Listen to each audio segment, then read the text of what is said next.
queridos hermanos de Formación Teológica para Laicos Communion, queremos darles la bienvenida a esta nueva experiencia de formación y también a esta nueva experiencia espiritual con nosotros en este curso que vamos a estar compartiendo con ustedes en este semestre. Teología de la creación, teniendo en cuenta las necesidades del mundo en orden a la conservación del medio ambiente. Qué alegría que podamos compartir nuevamente en este año 2021 con ustedes.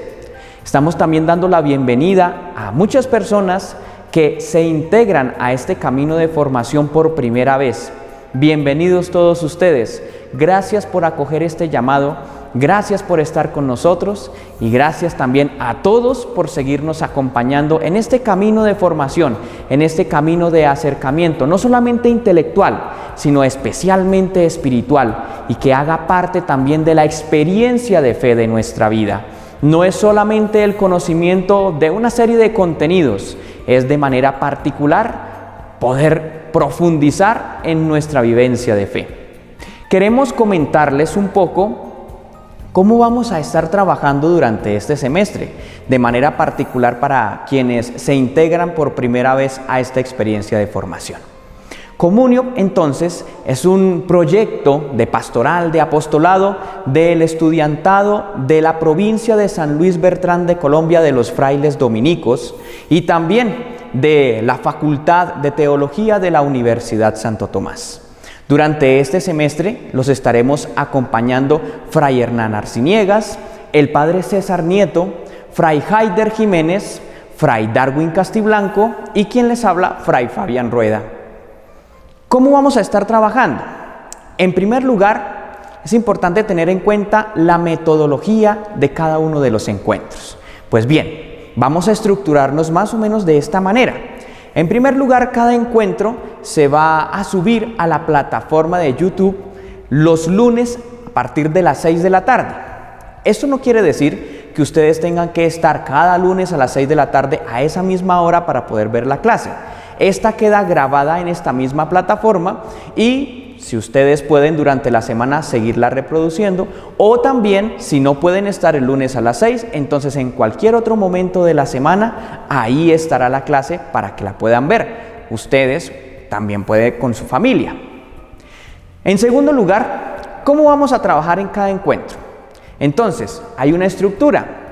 Primero, vamos a estar reflexionando, vamos a estar meditando y teniendo un momento de espiritualidad muy corta, una oración. Es importante tener en cuenta eso para nuestra formación. La teología, como decía Santo Tomás de Aquino, se aprende más de rodillas que estudiando.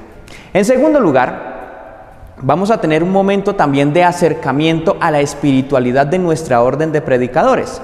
Por eso, cada semana vamos a estar dando algunos datos, reflexionando algunas cositas de algún santo de la orden de predicadores. En tercer lugar, tendremos el contenido de la clase. Este contenido, pues, está acorde al libro que se les ha enviado a ustedes en PDF a través del correo electrónico y también a través de el grupo de WhatsApp que hemos creado. Este libro contiene pues los temas que vamos a estar desarrollando a lo largo del semestre. Entonces, cada clase es una unidad, una temática, un contenido concreto que aparece en el libro guía. Ahí están ordenados como nosotros también los vamos a estar tratando a lo largo de las sesiones.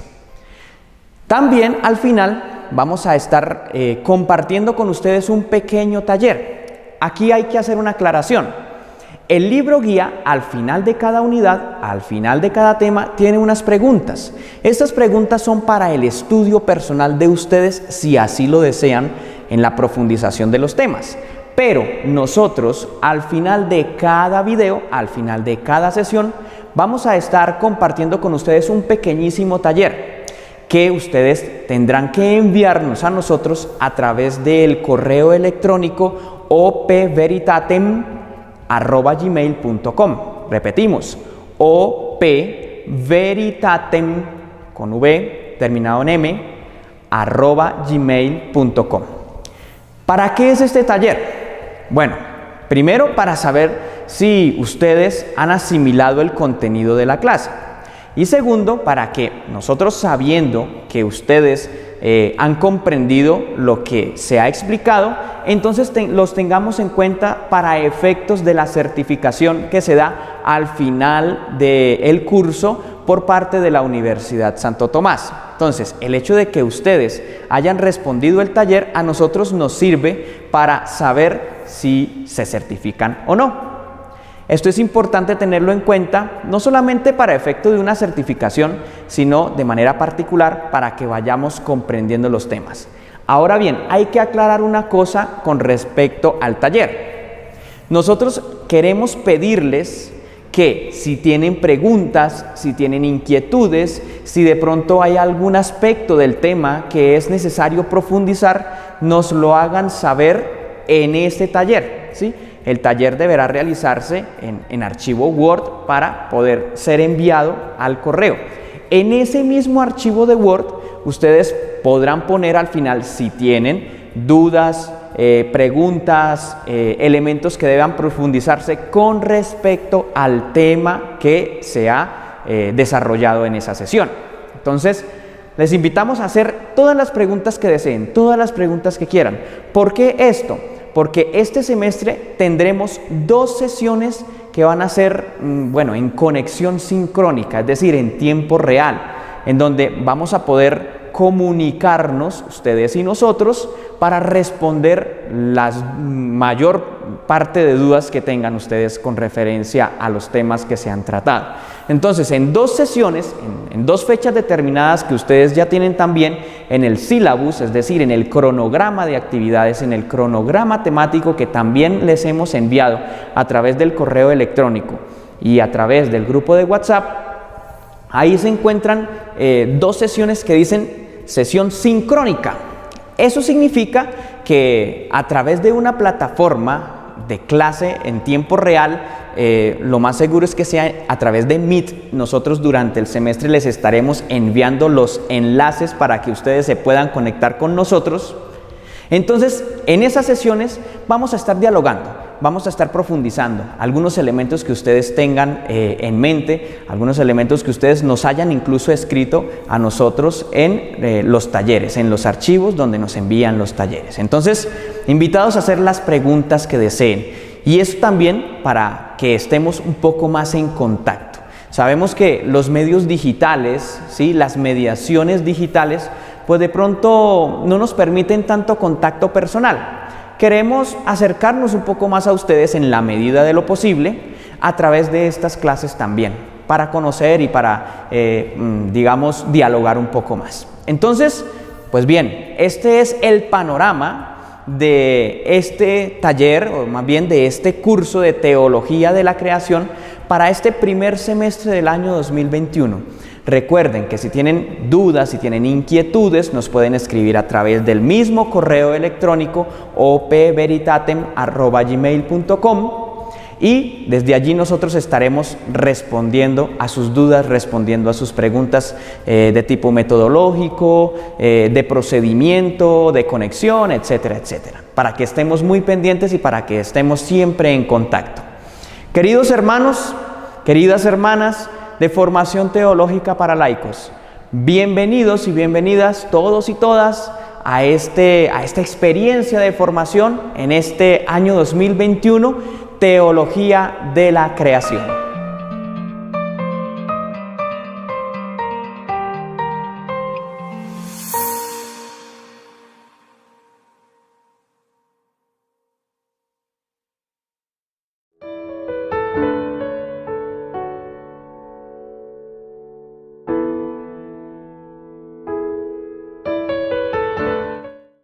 En el nombre del Padre, y del Hijo, y del Espíritu Santo. Amén.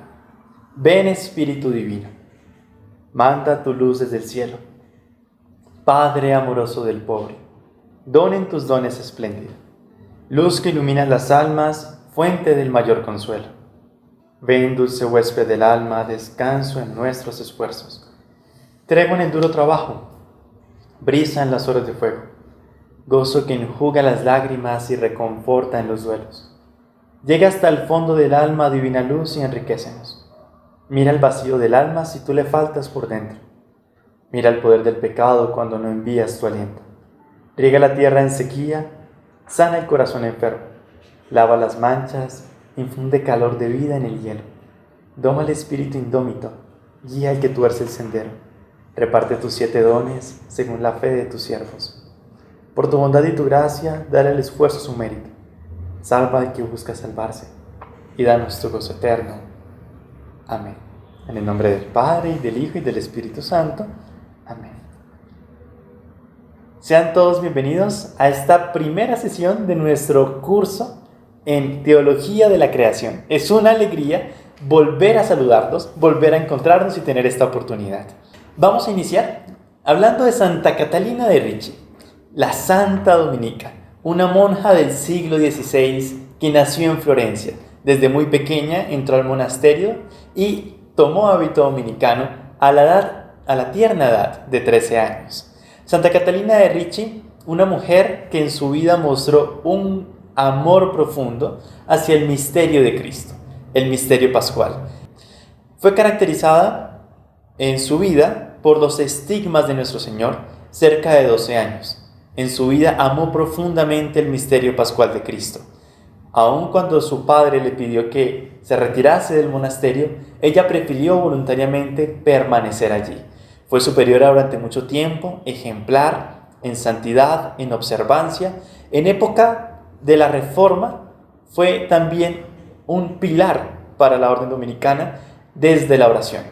A Santa Catalina de Ricci, a nuestra hermana, a esta monja que celebramos cada 4 de febrero, suplicamos que en este curso nos permita ahondar en el misterio de Cristo, que la creación sea también la ocasión de descubrir en el trasfondo el misterio que allí se presenta en Cristo Jesús. Muy bien, dicho esto, vamos entonces a nuestra lección de hoy. La creación en la Sagrada Escritura, tanto en el Antiguo como en el Nuevo Testamento.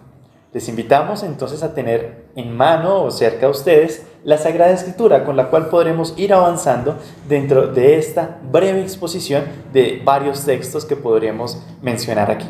Dice el libro del Génesis: al principio Dios creó el cielo y la tierra.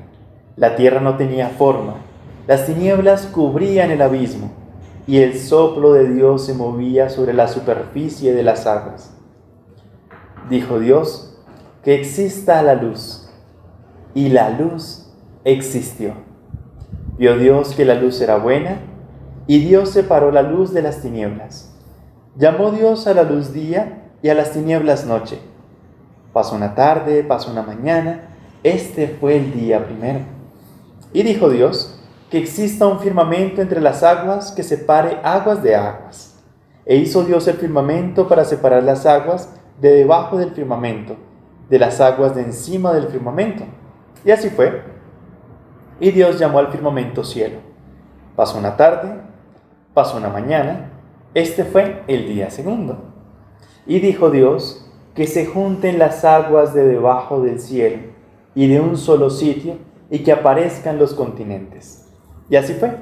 Y Dios llamó a los continentes tierra, y a la masa de las aguas la llamó mar. Y vio Dios que era bueno. Y dijo Dios: produzca la tierra pasto y hierbas que den semilla, y árboles frutales que den fruto según su especie, y que lleven semilla sobre la tierra. Y así fue. La tierra produjo hierba verde que engendraba semilla según su especie, y árboles que daban fruto y llevaban semilla según su especie. Y vio Dios que era bueno. Pasó una tarde, pasó una mañana, este fue el día tercero. Y dijo Dios: que existan astros en el firmamento del cielo para separar el día de la noche, para señalar las fiestas, los días y los años, y sirvan como lámparas del cielo para alumbrar la tierra. Y así fue. E hizo Dios los 2 grandes astros, el astro mayor para regir el día, el astro menor para regir la noche y las estrellas. Y los puso Dios en el firmamento del cielo para dar luz sobre la tierra, para regir el día y la noche, para separar la luz de las tinieblas. Y vio Dios que era bueno. Pasó una tarde, pasó una mañana, este fue el día cuarto.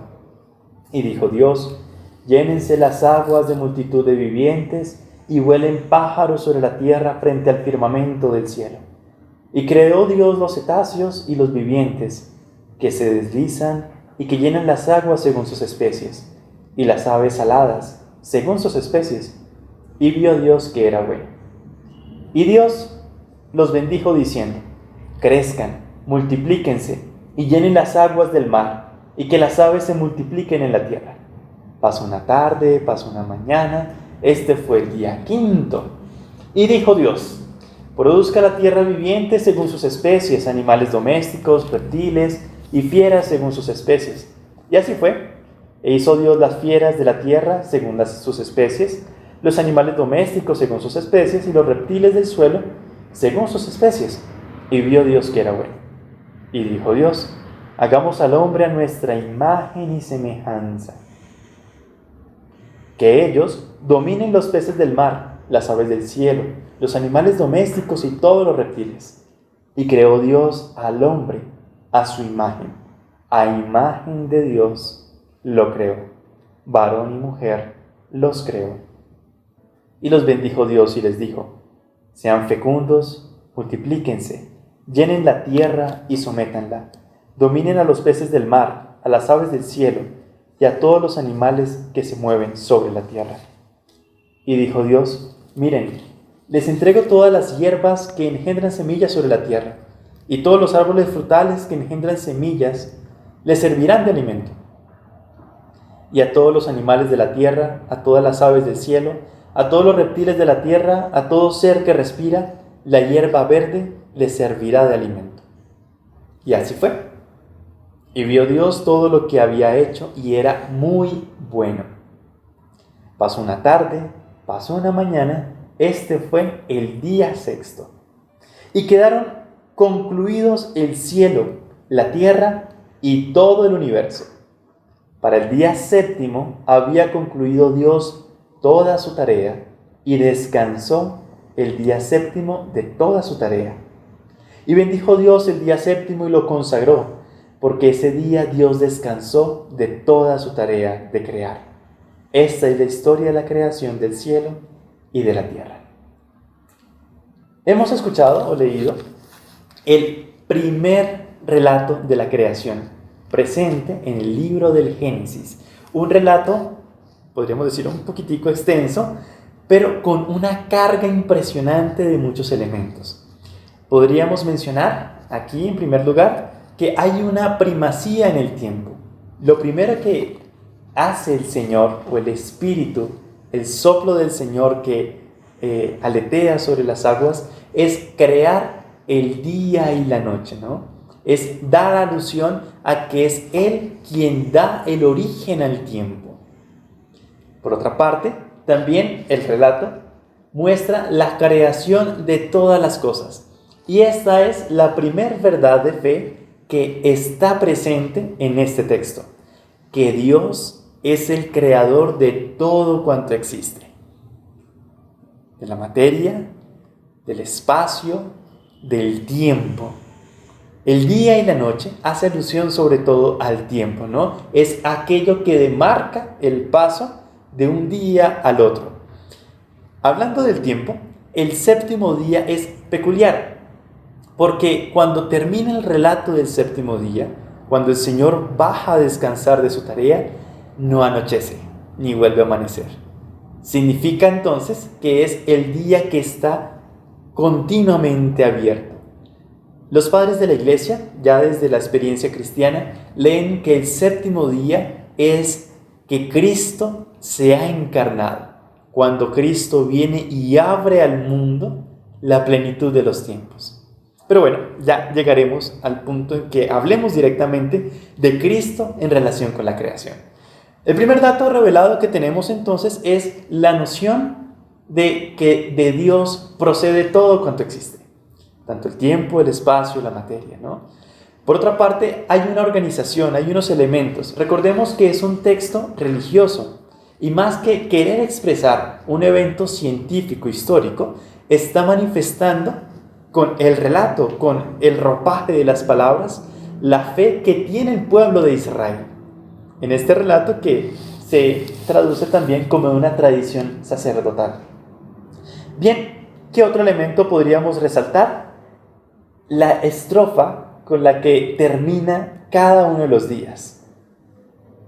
Dice: vio Dios que era bueno, que todo lo que había hecho al finalizar el día es bueno. Esto nos demarca entonces un segundo elemento, y es que Dios, que es el origen de todo cuanto existe, tiene como principio de bondad presente en las cosas, ¿no? Todo lo que ha hecho es bueno. No es una creación en la que se parte de otros elementos. No es una creación en la que hay dos fuerzas que están combatiendo, ¿no? Una fuerza del bien y otra fuerza del mal. No. Todo tiene un único origen, en el mismo Señor, que hace todas las cosas buenas, y en tanto que las recalca como que son buenas. Otro elemento que tenemos interesante, el tercero, es que cuando habla del alimento para el hombre y también para los animales, habla de las semillas de los vegetales, ¿no? De las plantas. Es alusión a esa figura antes del pecado en la que hay una armonía del hombre con la naturaleza, en la que hay una especie de equilibrio, de relación amistosa con todas las criaturas.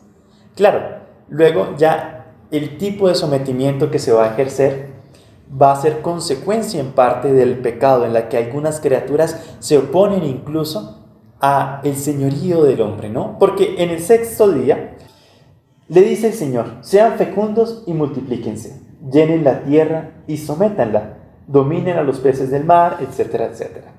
Podrían verificar ustedes también en su Biblia qué traducción trae frente a esta palabra. Propiamente, en otras traducciones, más que de someter, habla sobre todo del ejercicio del gobierno, del dominio, del señorío. No es poner por debajo a lo otro, sino también servir en su cuidado. En esto nos ayudará a aclarar este aspecto el segundo relato que nos presenta el libro del Génesis.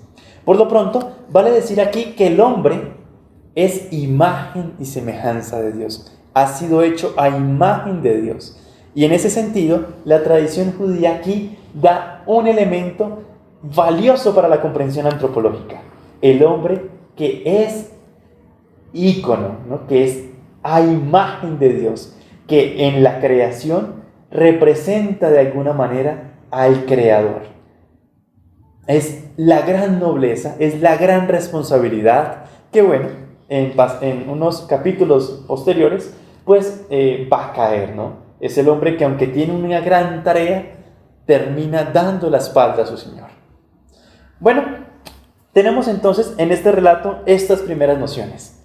El Dios que ha creado todo cuanto existe, que es bueno, que cuida de la creación, que de hecho viene a ser morada en ella, a reposar. El Dios que también ha hecho entre todas las criaturas de un modo más noble al ser humano, pues lo ha hecho a su imagen y semejanza. También en algunas ocasiones llama la ocasión que dice: hagamos al hombre a nuestra imagen y semejanza, en plural, en donde la tradición cristiana ha comprendido que esta puede ser una expresión de vestigio o de figura, aludiendo a la Trinidad, al Dios que es trino y que por lo tanto manifiesta: hagamos al hombre a nuestra imagen y semejanza.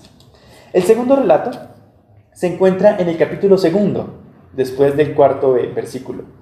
Pues en este solamente voy a leer unos versículos y veamos qué nos dice. Entonces el Señor Dios modeló al hombre con arcilla del suelo, sopló en su nariz aliento de vida y el hombre se convirtió en un ser vivo. Luego el Señor Dios plantó un jardín en el Edén hacia el oriente y colocó en él al hombre que había modelado. El Señor Dios tomó al hombre y lo colocó en el jardín para que lo guardara y lo cultivara. Este segundo relato nos muestra una dinámica distinta, ¿no? Es la creación ya un jardín en la que está el hombre, en la que ya no se trata sobre todo de someter y dominar, sino ahora de cultivar y guardar, de tener cuidado de su obra, ¿no? De la creación que proviene de Dios.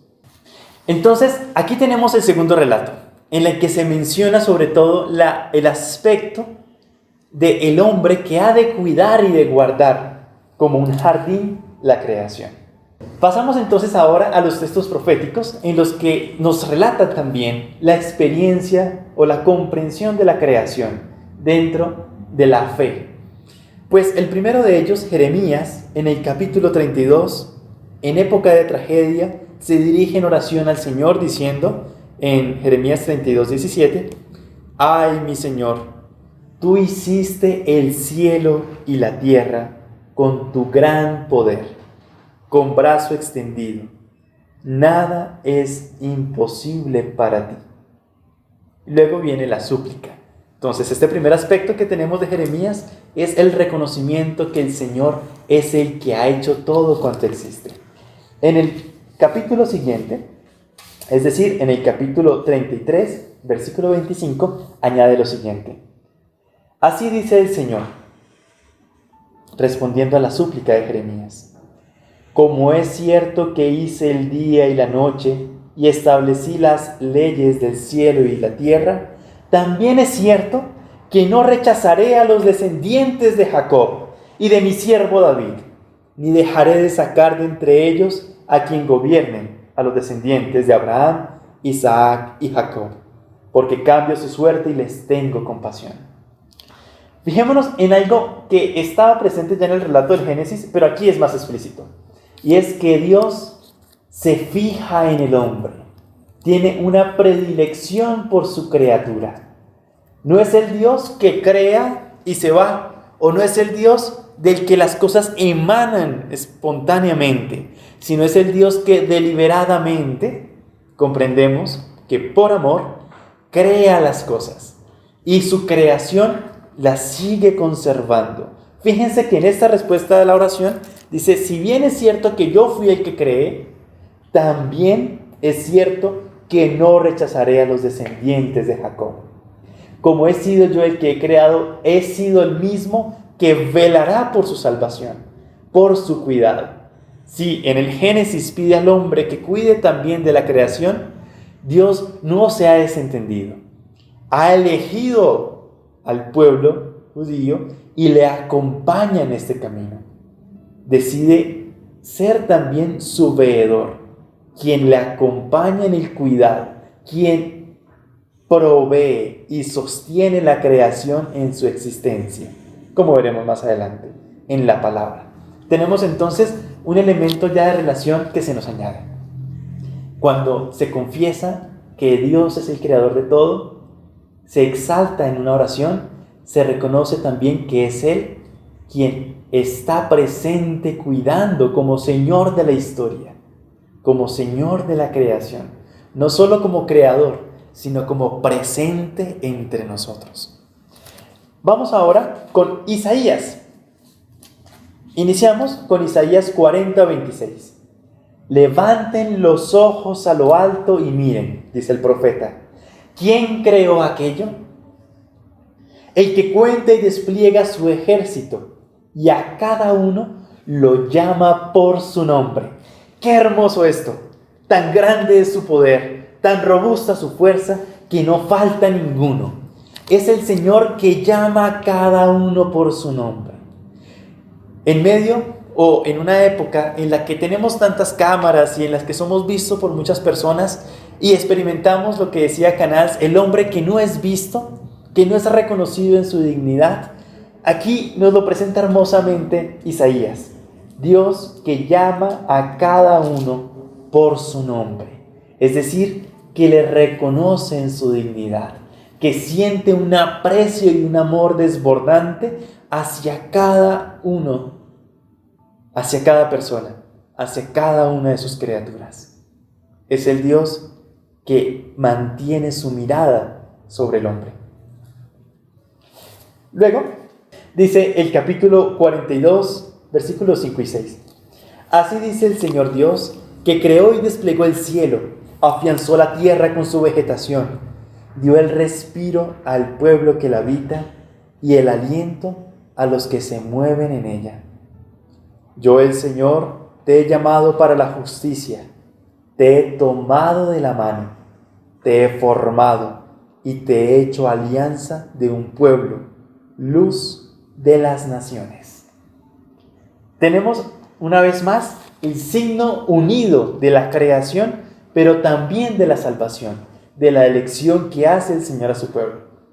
Y hubo un elemento que olvidé mencionar cuando mencionamos el segundo relato del Génesis. El Señor insufla, expira su aliento en el barro, ¿no? Es el relato. Pues esto alude a que el hombre es hecho de la naturaleza, salió de la naturaleza, pero que tiene un elemento que es el aliento divino, que es capaz de abrirse a conocer, abrirse a amar y entablar un diálogo con su Creador. Y aquí nos lo recuerda una vez más. Él que dio el respiro al pueblo, que la habita y el aliento a los que se mueven en ella.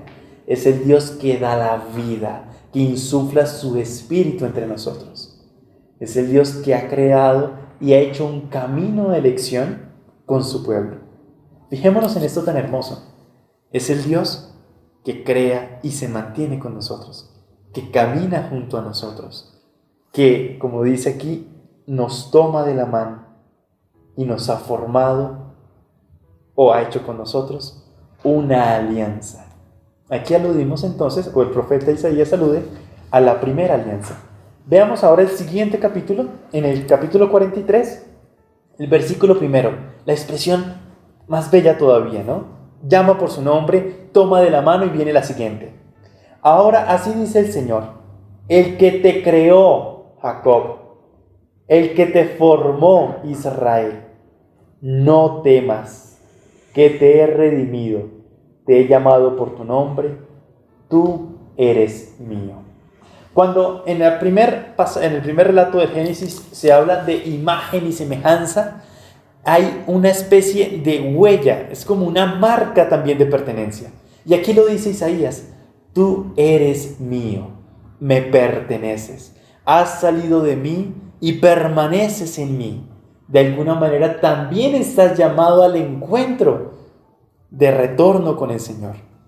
Hay una línea entonces de origen, de permanencia y de final. Tú eres mío, dice el Señor. A ti, a quien te llama por su nombre, le dice, tú eres mío. De mí has salido, a mí volverás. Ya veremos cómo continúa. Bien, aquí tenemos entonces la alusión a los textos proféticos. En el segundo libro de los Macabeos, tenemos en el capítulo 7 el contexto de una madre que va a ser asesinada con sus hijos como sacrificio por no honrar a otro Dios. Y la madre está dando un discurso a sus hijos para animarlos a que no lo hagan, a que no adoren a otro Dios y que mueran confiando en quien es el verdadero Dios, en quien es el único Señor. Fijémonos que ya desde el relato del Génesis, cuando no hay varios principios creadores, se habla de un solo Dios, que es el único principio de todo lo que existe. Tampoco hay la creación de mediadores. Es uno, es el único. Y dice entonces el capítulo 7, versículo 28. Hijo mío, te lo suplico, mira el cielo y la tierra, fíjate en todo lo que contienen y verás que Dios lo creó todo de la nada y el mismo origen tiene el hombre. Dios lo creó todo de la nada y el mismo origen tiene el hombre. Una expresión en la que muestra que Dios ha creado todo por Él mismo, sin necesidad de algún intermediario, de alguna materia preexistente. Es Él el que da origen a todo desde su libertad amorosa. Y hay otro elemento que es hermoso. Fíjense, o miren, dice, miren el cielo y la tierra y todo lo que contiene. Es decir, hay una confianza expresa en que contemplando el orden de la naturaleza, el orden de la creación, es posible descubrir a Dios. Es posible alzar la mirada hacia Dios. San Agustín decía algo que es precioso, y es que en toda la creación está presente Dios. En la belleza de la misma creación podemos elevarnos a Dios, pero hay un riesgo y es quedarnos en la preciosura, como si fuera el fin. Hay que ver la creación, el cielo y la tierra para pasar al conocimiento de Dios, para trascenderla. Vamos entonces con un salmo que es precioso, el Salmo número 8, en el que inicia diciendo: Señor, dueño nuestro, qué admirable es tu nombre en toda la tierra. Fíjense, Isaías ya decía: porque tú eres mío. Y ahora el salmista canta: Señor, dueño nuestro. Es el hombre que no está despojado, despavorido, desligado, errante por el mundo y la historia, sino es el hombre que pertenece filialmente a su Señor, que está vinculado a Él. Señor, dueño nuestro, de quién venimos, a quién pertenecemos. Ensalzaste tu majestad sobre los cielos. De la boca de los niños de pecho has sacado una alabanza contra tus enemigos, para reprimir al adversario y al rebelde. Cuando habla aquí de los niños, de la boca de los niños de pecho has sacado una alabanza contra tus enemigos, dice Tomás de Aquino, se refiere el salmista a los sencillos. Los niños hacen alusión a los que son sencillos, a los que no son necesariamente sabios. Es la grandeza del Señor que permite que las grandes verdades, el origen de la vida, sean conocidas y alcanzadas incluso por los pequeños, por los sencillos, que alaban y entonces dejan en manifiesto la soberbia humana. Aquellos grandes, los enemigos, son aquellos que pueden lograr cierta sabiduría, pero que no logran traspasar a la verdad, que se quedan de alguna manera en el límite intermedio, que no logran pasar al reconocimiento del Dios que está en el trasfondo del orden universal, como origen inteligente de todo el funcionamiento de la creación, de la perfección de las pequeñas y las grandes cosas. Cuando contemplo el cielo, obra de tus manos, dice Tomás de Aquino, es obra de las manos porque con las manos se hace lo que es delicado, lo que es más noble.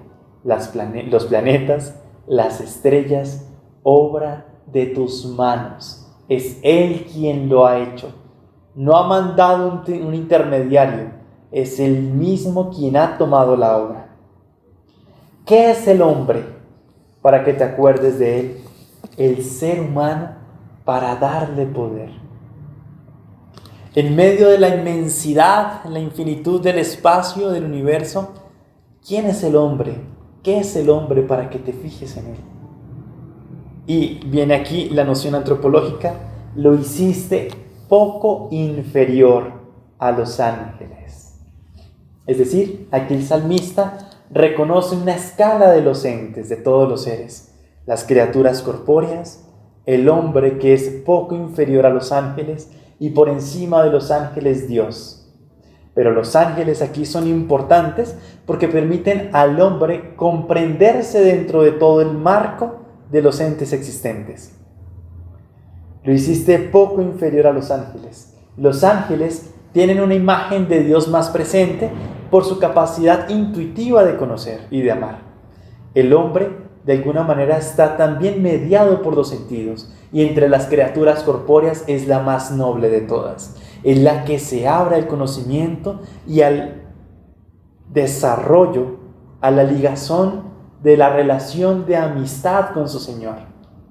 Lo hiciste poco inferior a los ángeles, lo coronaste de gloria y dignidad. Le diste el mando sobre las obras de tus manos, todo lo sometiste bajo sus pies. La corona, una vez más, hace alusión al señorío. Es el hombre quien tiene la oportunidad y la capacidad para administrar, para cuidar, para dominar. El Señor es el que cuida las cosas, no es el que derrocha y se come todo y se echa las petacas. No, señores, es el que cuida el bienestar de su casa, el que la mantiene, el que la conserva.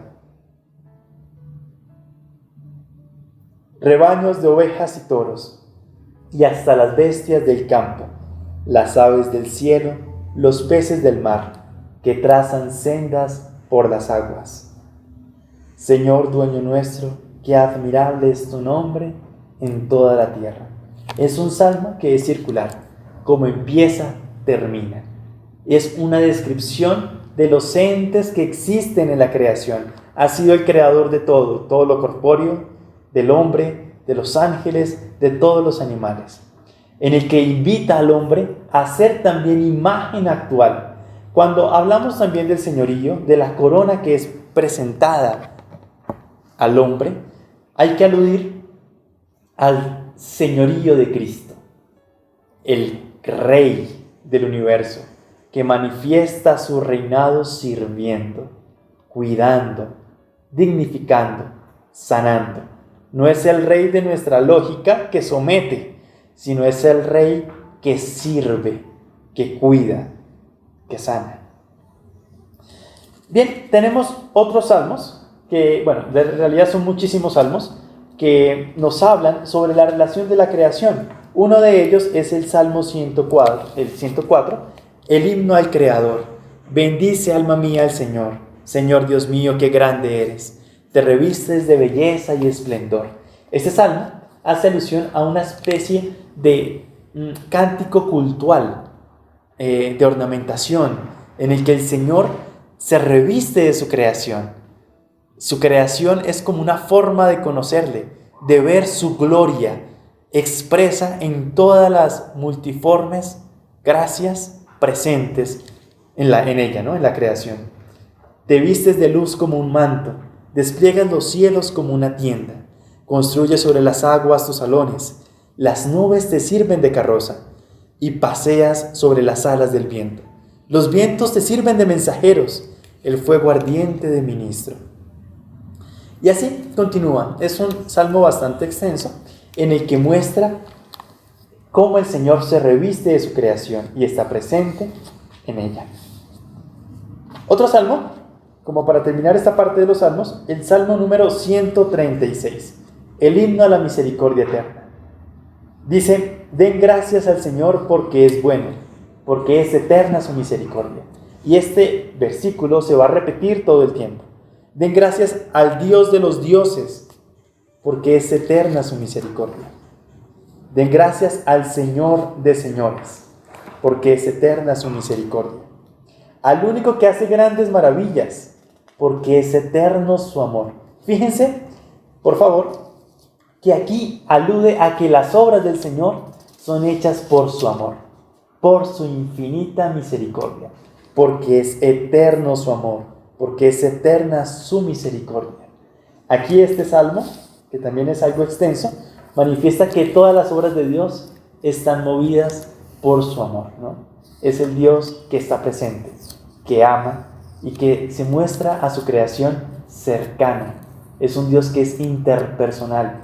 Es el único Dios que establece una relación de amistad, que cuida de las cosas, que no ha abandonado al hombre a su suerte, sino que está con él, desde el comienzo hasta el fin, que ha preparado toda la creación para él también. Y ya veremos pues el culmen que se presenta cuando se trata de Cristo, porque en todo ha sido hecho. Bien, vámonos ahora a la literatura sapiencial, los libros sapienciales.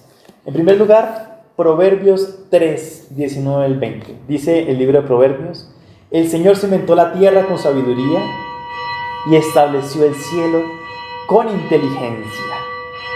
Con su saber brotan los océanos y las nubes destilan rocío. Aquí en los libros sapienciales tendremos el factor común que muestra cómo la sabiduría está presente dentro de la creación. El orden inteligente no es fruto del azar, no es fruto de la combinación de las cosas por fortuna, sino que es una inteligencia ordenadora que lo ha hecho todo. El Dios que en su infinita sabiduría hace el mejor de los mundos posibles por su inteligencia. Veremos un poquito más adelante cómo también la sabiduría será personificada. En Proverbios 8, 22 tenemos: el Señor me creó como primera de sus tareas, antes de sus obras. Esta ya es un himno de la sabiduría. Desde antiguo, desde siempre fui formada, desde el principio, antes del origen de la tierra. No había océanos cuando fui engendrada, no había manantiales ni ríos, todavía no estaban encajados los montes. Antes de las montañas fui engendrada, no había hecho la tierra y los campos, ni los primeros terrones del mundo. Cuando colocaba los cielos, allí estaba yo.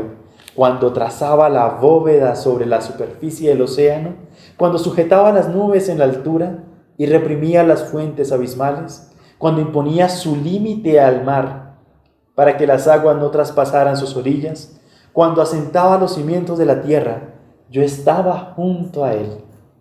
Como confidente, yo estaba disfrutando cada día, jugando todo el tiempo en su presencia, jugando con el mundo creado, disfrutando con los hombres. Aquí se nos presenta la sabiduría presente en el mundo, que está junto a Dios y por quien de alguna manera están bien creadas las cosas. La sabiduría del orden presente en la creación. Algo semejante dice el libro del Eclesiástico, que dice en el capítulo 1, la sabiduría fue creada antes que todo lo demás, la inteligencia y la prudencia antes de los siglos. Y comienza a relatar cómo la sabiduría ejerce su efecto en la creación.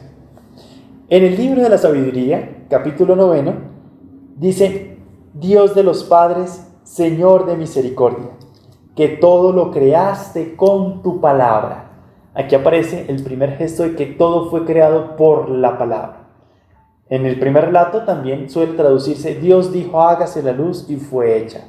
Es la palabra la que crea. Y con tu sabiduría formaste al hombre para que dominara todas tus criaturas. Muestra pues el origen. Dice el capítulo 11 del libro de la sabiduría: amas a todos los seres. ¿Recuerdan? Todo fue bueno. Y no aborreces nada de lo que has hecho. Si hubieras odiado alguna cosa, no la habrías creado. Amas a todos los seres. Es el Señor que ama su creación, que camina con ella. Y aunque se le dé el hombre la espalda a su Señor, Él permanece allí en esa alianza, atento a sanarle, a redimirle. Vamos, por último, dentro de este pasaje del Antiguo Testamento, al libro de Job.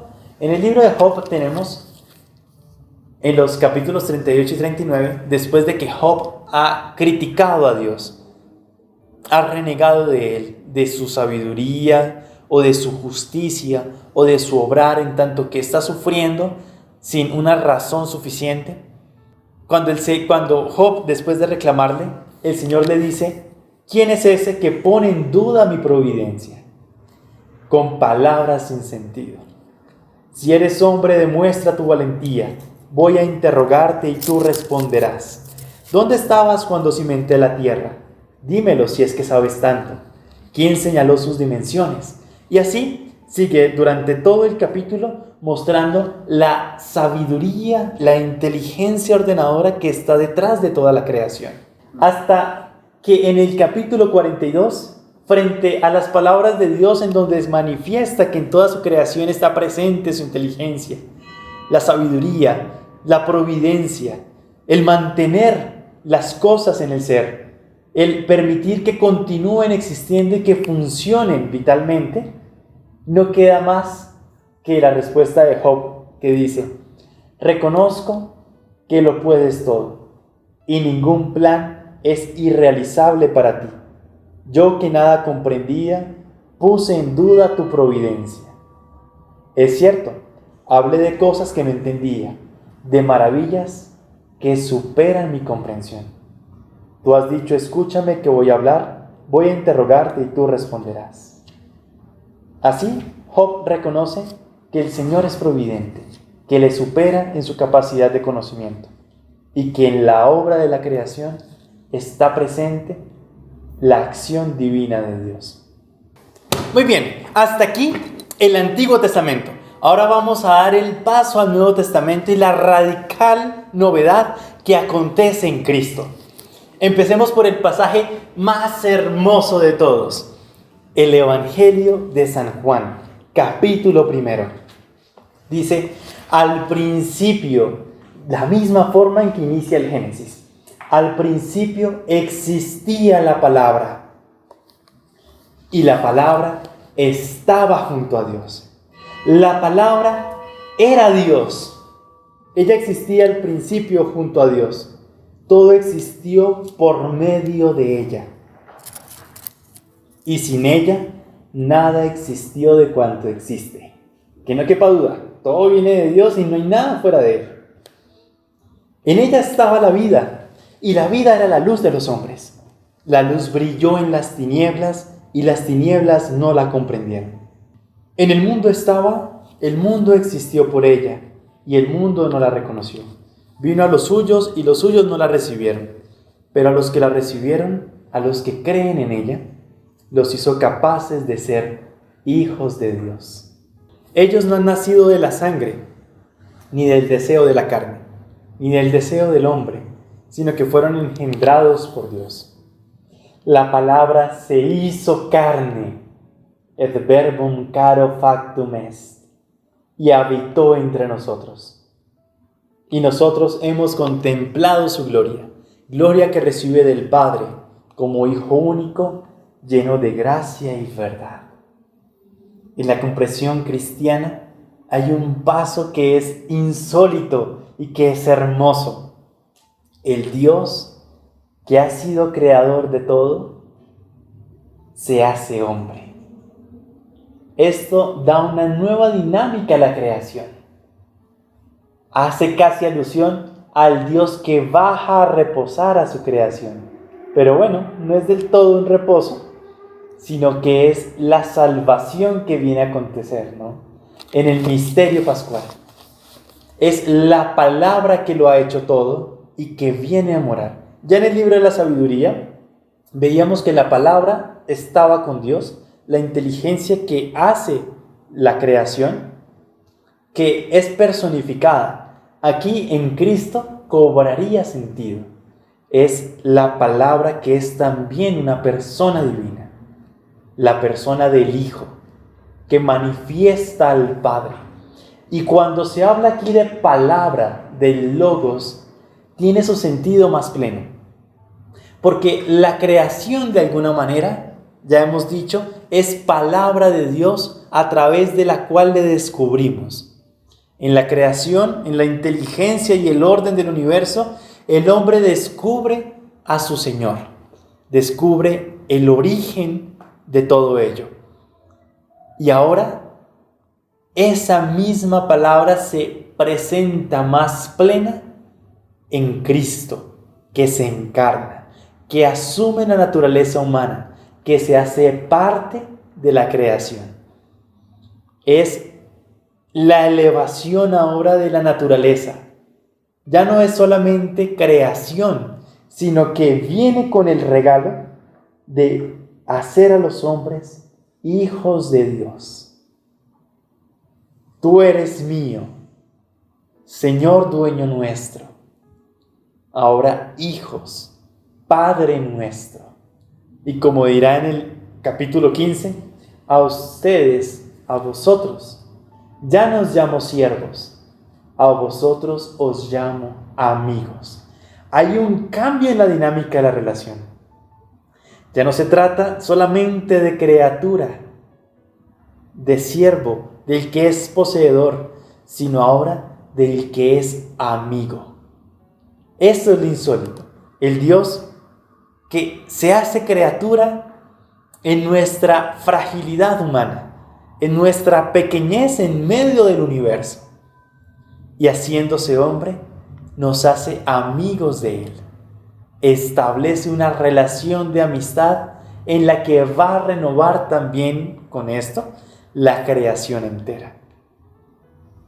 Vemos entonces aquí, en este primer pasaje del Nuevo Testamento, cómo anuncia y está en juego dos elementos.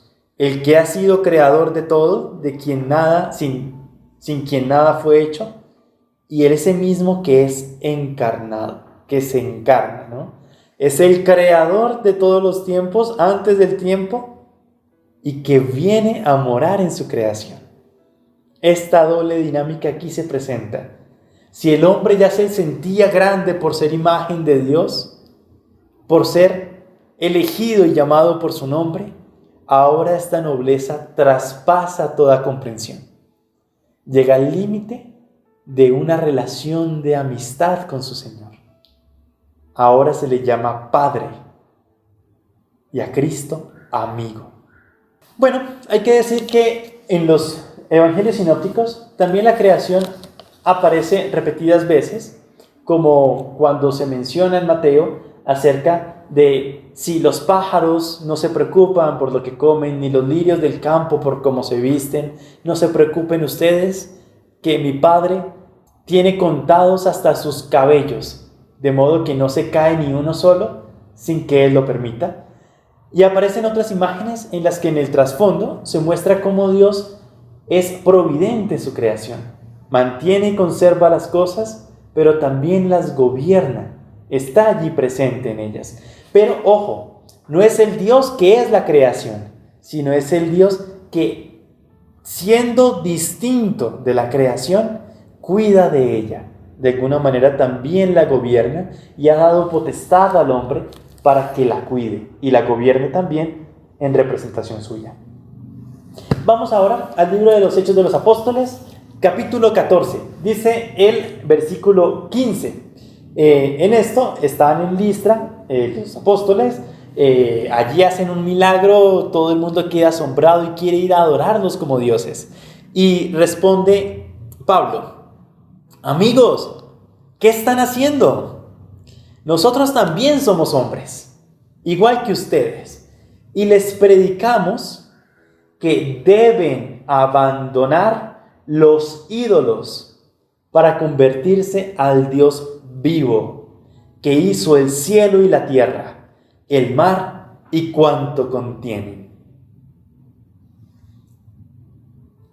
No se trata de dioses intermedios, no se trata ni siquiera ya de los astros, de los entes que pueden ser significativos, de los dioses que pueden ser también antropomorfos, como proyección del hombre. No, se trata del Dios que ha creado todo cuanto existe, el Dios que es el origen de todo lo que hay. Él es el verdadero Dios, es el Dios vivo y verdadero. Esta advertencia que hace Pablo es interesante, es precisamente no quedarnos en las criaturas, en el naturalismo, en adorar la naturaleza misma, sino en pasar a Dios, que es de quien ha procedido, ¿no? Siguiente pasaje de los Hechos de los Apóstoles, capítulo 17, versículo 24 y 25. Es el Dios que hizo el cielo y la tierra, y todo lo que hay en él. El que es Señor del cielo y tierra no habita en templos construidos por hombres, ni pide que le sirvan manos humanas como si necesitase algo, porque Él da vida y aliento y todo a todos. Todo a todos. Recuerda también el pasaje del Evangelio donde dice Jesús es el Señor que hace salir el sol sobre malos y buenos. Es Él el Padre de las gracias, de donde toda bendición procede. Es el Señor que es el origen de toda gracia, el único verdadero, de quien procede todo.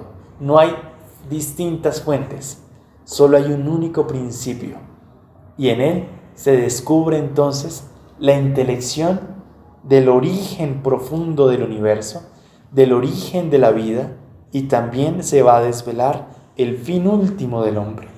Hasta ahora hemos hecho alusión sobre todo al origen, pues teología de la creación hace alusión a este primer momento, pero también llega el momento en que hay que hablar del espacio soteriológico, del fin, de la salvación que también conduce a un fin de los tiempos. En la comprensión judeocristiana hay un inicio del tiempo. Dios ha dado origen a todo, pero también creemos que va a haber un fin de los tiempos. El tiempo escatológico, el final de los tiempos en el que será desvelada la verdadera imagen. Esto es a lo que alude la carta a los Romanos, en el capítulo 8. Dice, versículo 19 en adelante: porque sabemos que toda la creación gime una y aún está con dolores de parto hasta ahora. Y no solo ella, también nosotros que poseemos las primicias del Espíritu, gemimos por dentro esperando la condición de hijos adoptivos, el rescate de nuestro cuerpo. En este pasaje de la carta a los Romanos, Pablo muestra esta realidad soteriológica final. Dios ha sido el creador de todo, pero por el pecado del hombre, todo ha caído en una herida, en una fracción de la armonía. Y la creación misma aguarda la manifestación gloriosa de los hijos de Dios. Es decir, que el hombre sea sanado, sea redimido por el Señor para entrar una vez más a la armonía de la promesa, a esos pasajes en los que se menciona que el hombre convive con las bestias, que puede armónicamente vivir los unos con los otros. Es la esperanza del final de los tiempos, donde lo corruptible, lo que muere, ahora es revestido de incorruptibilidad, en la esperanza de la eternidad, de los cielos y la tierra nueva. Fíjense en este himno tan precioso. Búsquenlo en sus Biblias. Él es imagen del Dios invisible, primogénito de toda la creación, pues por Él fue creado todo, en el cielo y en la tierra, lo visible y lo invisible, majestades, señoríos, autoridades y potestades. Todo fue creado por Él y para Él. Él es anterior a todo y todo se mantiene en Él. Él es la cabeza del cuerpo de la iglesia. Él es el principio, el primogénito de los muertos, para ser en todo el primero. En Él decidió Dios que residiera la plenitud. Por medio de Él quiso reconciliar consigo todo lo que existe, restableciendo la paz por la sangre de la cruz, tanto entre las criaturas de la tierra como en las del cielo. Qué pasaje tan hermoso, ¿no? Tenemos entonces en un primer momento la alusión de que por Cristo una vez más todo ha sido hecho, pero se aclara: por Él, para Él, en Él, ¿no? En Cristo ha surgido la creación, por Él y para Él. Toda la creación se entiende entonces ahora para la gloria de Cristo, para el reconocimiento de Cristo, que frente a la fracción que había hecho el pecado, frente al desequilibrio generado, viene Él a reconciliar todo cuanto existe por la sangre de la cruz. Esta es la redención. Este es el momento soteriológico, que Cristo redime al hombre, restablece las relaciones con la naturaleza, con la tierra y con el cielo, con lo visible y lo invisible. Restablece la relación de amistad de Dios con el hombre. Es el Señor a quien todo tiende, y es el punto clave desde el cual el cristianismo va a comprender la función, la dignidad, la finalidad de la creación. Es Cristo el punto que restaura la paz. Es Cristo quien une las voluntades de los corazones. Es en Cristo en quien descubrimos entonces el sentido último del universo. Todo ha sido hecho para Él, por Él y para Él. Y todo se mantiene en Él. Es decir, todo sigue conservándose en su existencia, en su ser, gracias a Él. Es el acto providente de Dios que mantiene y conserva la creación que ha hecho, y que además gobierna y muestra que a lo largo de la historia ha decidido hacer una relación íntima con ella, ¿no? Con su creación. Bien, hasta aquí tenemos entonces los pasajes de la Sagrada Escritura alusivos a la creación. Por supuesto, son muchísimos más, pero esta es una breve selección que hemos presentado aquí para iniciar este curso en Teología de la Creación. en la que vemos desde el dato revelado unas verdades de fe allí presentes. Dios que ha creado todo, que lo ha creado de la nada, que lo ha creado por amor, que ha hecho las criaturas y que entre las criaturas corpóreas ha puesto al hombre como la cabeza, como el señorío, a quien ha hecho a su imagen y semejanza. Eso sí, un poco inferior a los ángeles, que también tienen esta imagen con Dios. Pues bien, también tenemos la verdad que habla del Señor que permanece con su pueblo, que es Señor de la historia, que como ha sido el mismo que ha creado, es el mismo que conserva la creación, que camina con ella, que la cuida y que le pide al hombre que conserve, cuide y cultive ese jardín. Es el Dios que manifiesta que ha sido creado todo por su palabra, por la sabiduría, que en la creación podemos pasar también de alguna manera a un conocimiento de Dios, de la suma sabiduría que no logramos nosotros captar. Y que Él, el Verbo de Dios, ha sido el Creador, que se ha hecho hombre para reconciliar todas las cosas. Y que esperamos, al final de los tiempos, la plenitud de la gloria, los cielos y la tierra nueva. Un momento en el que volveremos con mayor dignidad que la que tenían nuestros padres primigenios, Adán y Eva, donde había una armonía con la creación. Allí, en este tiempo final, habrá una armonía de todo cuanto existe, tanto cielo como tierra, al encontrarse alrededor de Cristo. Cuando todo vuelve a Cristo, pues para Él han sido hechas todas las cosas. De Dios ha salido todo y a Dios vuelve. El espíritu que se cernía sobre las aguas, el aliento que es insuflado en el hombre, se manifiesta en su mayor condición al final de los tiempos cuando se encuentra directamente con Cristo, en esa relación ya no de criaturas ni de esclavos, sino en esa relación de amistad.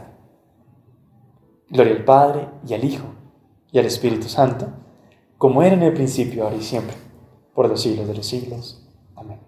Muy bien, como taller para esta primera lección, les invitamos a que nos envíen al correo que aparece en pantalla una pequeña página en la que pongan en primer lugar un versículo elegido acerca de la creación en la Sagrada Escritura, quizás uno de los versículos que tratamos en esta lección, o unos de tantos que pudieron quedar por tratar, o quizás mencionados, alguno que les llame la atención, que les agrade, y un pequeño comentario frente a ese versículo. Puede ser una explicación o una experiencia en la que también a través de la creación ustedes mismos hayan tenido la contemplación de la belleza, de la verdad, de la bondad, de la inteligencia de Dios. Ese acercamiento que tenemos con Dios a través de la creación. O algo alusivo a Cristo como el fin de la creación. Bueno, esperamos sus comentarios y también reiteramos que allí pueden escribir sus preguntas que abordaremos en una futura sesión. Muchas gracias a todos por su atención. Les deseamos la mejor de las semanas.